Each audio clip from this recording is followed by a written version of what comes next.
Welcome to Voices of Experience. In the next half hour, we'll explore new leadership and new challenges in the labor community. I'm Dan Mikel, President Emeritus of the Minnesota State Retiree Council, AFL-CIO, and I will serve as moderator for today's program. Today's guest is knowledgeable about both new leadership and new directions in labor, since she is Shar Knutson, President of the Minnesota AFL-CIO. Shar, welcome to Voices of Experience. Thank you very much, Dan. It's a pleasure to be here. Okay, let's jump right into the questions. Okay. What is the mission of Minnesota AFL-CIO? Why does it exist at all? Well, the mission of the AFL-CIO is to bring together the voices of all the different unions into one collective voice. Mm-hmm. We're an umbrella organization, and so our work is focused on the mutual concerns that the labor unions have and the opportunities that they encounter. So we exist because we want to improve the lives of working men and women, and we want to make sure that there's social and economic justice in the workplace and social justice in our state, in our communities, and in the nation. So you have an office in St. Paul, 175 Aurora, just Yes. a short ways from the state capitol. How does the Minnesota AFL-CIO reach out beyond its St. Paul office?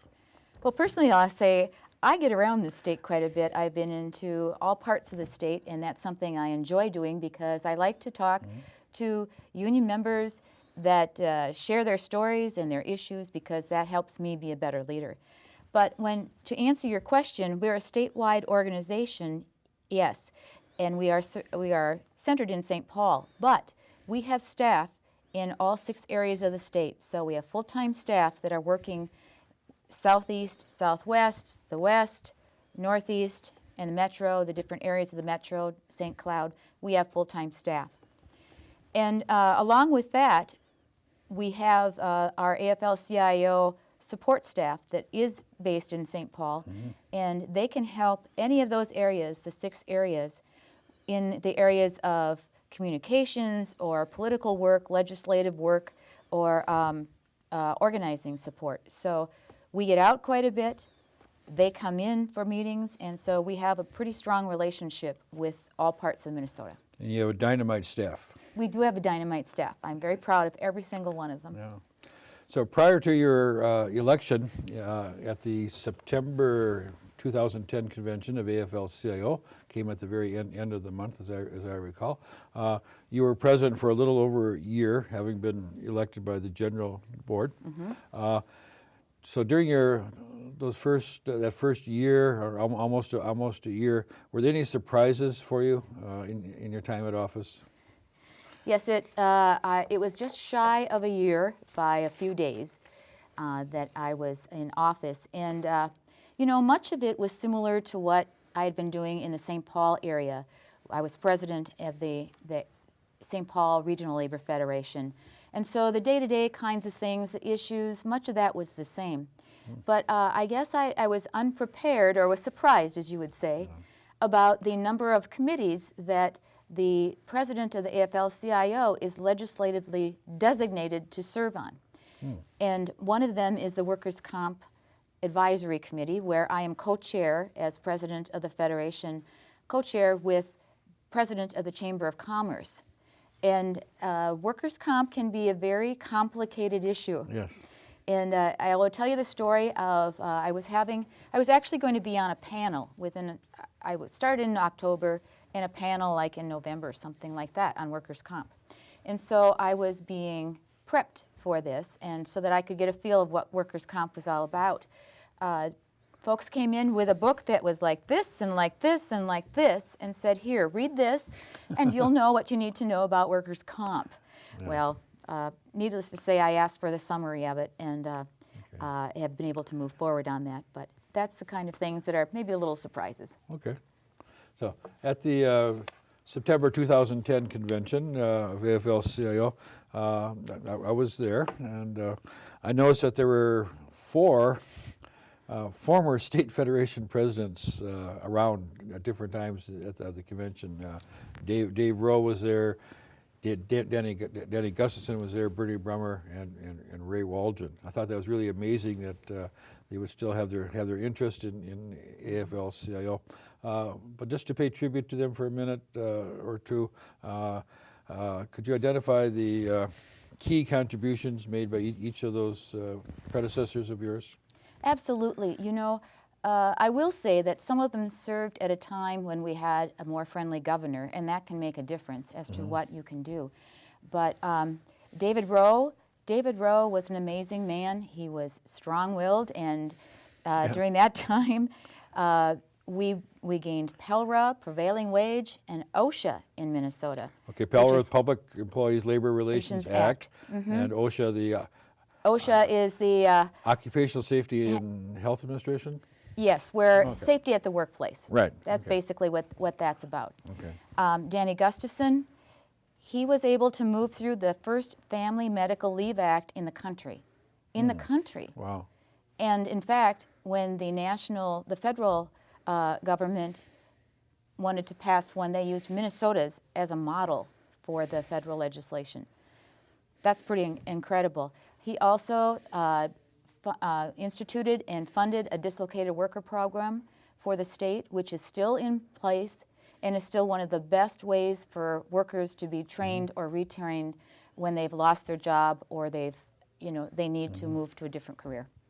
Bernie Brummer, now he was under a different governor, so that made it a little bit harder, but Bernie Brummer was also able to increase the minimum wage at a time when we didn't have a friendly governor, which I think is pretty amazing too. And something that had come up was the drug testing in the workplace. And Bernie was able to make sure that there were protections from just random generic drug testing with no cause. And that was very important to the unions at that time. Now, Ray Waldron has, in his time, 2 stadiums were built, the Gopher Stadium and the Twins Ballpark.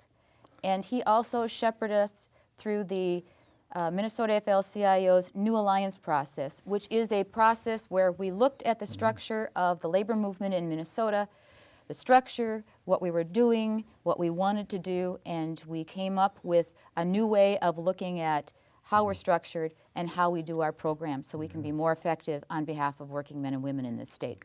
And the stadiums were not just nice for sports fans, they were good union jobs during the whole construction process that provided employment for building tradespeople, especially. And, absolutely, and for the people at the concession stands and hotels and restaurants around. They are actually some economic engines for local areas.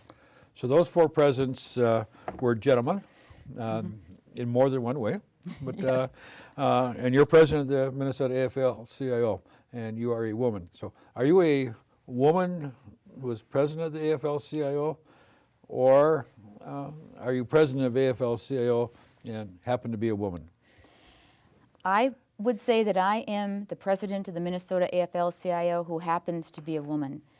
I've paid my dues, and I've been judged by my experience and my abilities and my track record.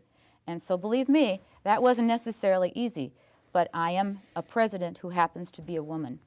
Now there's a few other female presidents across the country, not many. I serve on a committee with 2 female presidents, and I think there's 1 other. And so there aren't too many yet. But I will say also that I'm glad that I can be a model and the other presidents can be models to women in the labor movement, because women are nearly half of the union membership now, and their numbers are growing. And so it's good for them to see someone that is in a position of leadership within their organizations.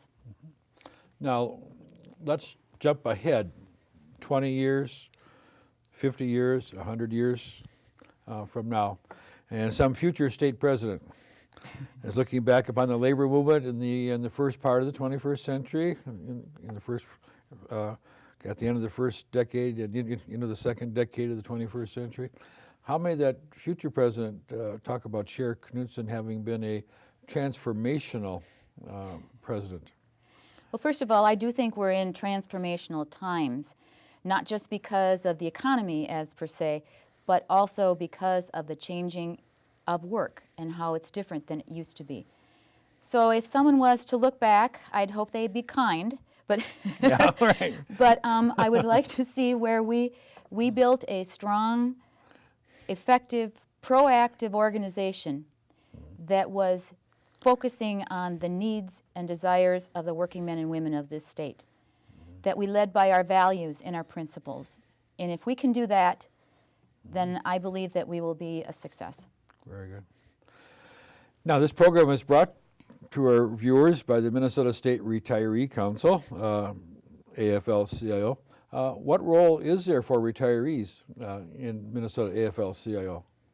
Let me tell you, there's a role everywhere for you, because my experience with retirees they have been busy, they have been helpful, they have done anything we've asked for, they've been bringing their expertise and the wisdom and experience that they have to any project that they take on. And so we have them in many of our areas of work, be it political work or legislative work or issue work, almost any aspect.